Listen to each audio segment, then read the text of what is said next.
The Year of Magical Thinking by Joan Didion.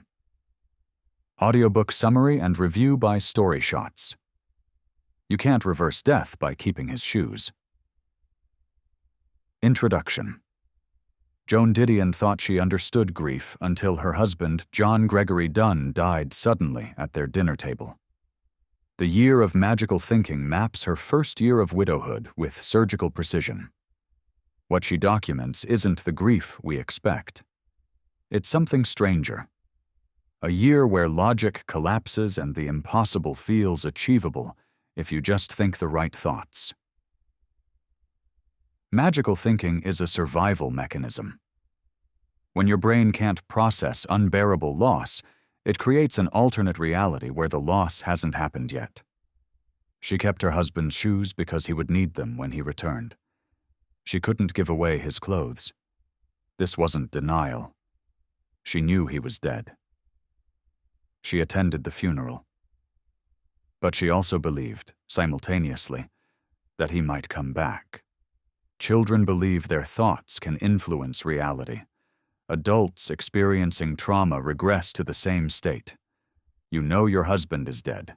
You also can't throw away his shoes. Both things are true at once. Your brain is protecting you from a truth too large to absorb immediately. Grief turns out to be a place none of us know until we reach it. Knowing what grief is, theoretically, does nothing to prepare you for its actual arrival.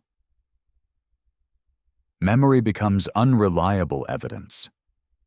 Obsessive review of every medical detail becomes a full-time occupation, reading cardiology textbooks, interviewing doctors, reconstructing timelines. This isn't productive research.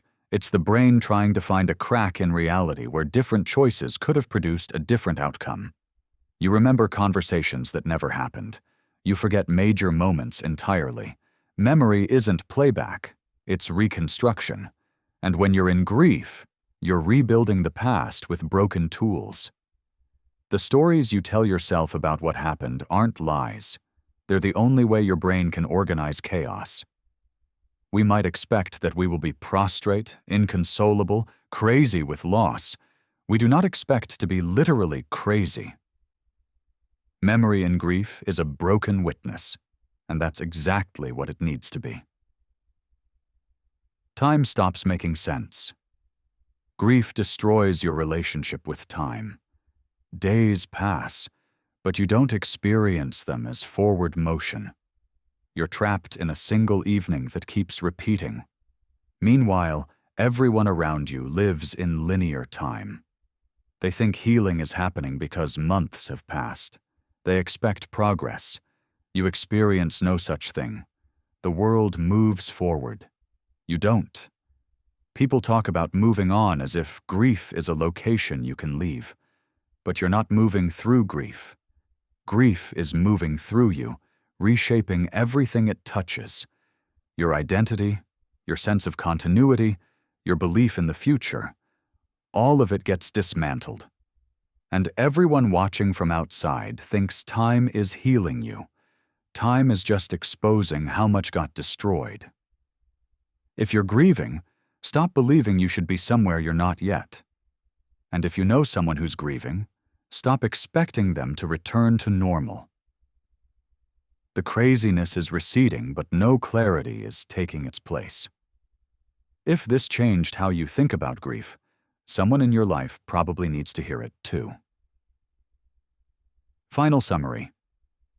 But what Joan Didion reveals about how grief rewires brain chemistry and why the first year is neurologically distinct from what follows will change how you understand mourning.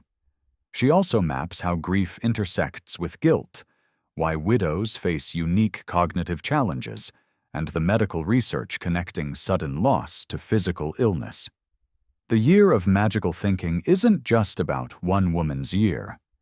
It's a field guide to territory we all eventually enter. Anyone who has lost someone or will lose someone needs this book. We're putting together the full summary of The Year of Magical Thinking by Joan Didion right now with a visual infographic and animated video. You can follow the book in the StoryShots app to get it the moment it's ready.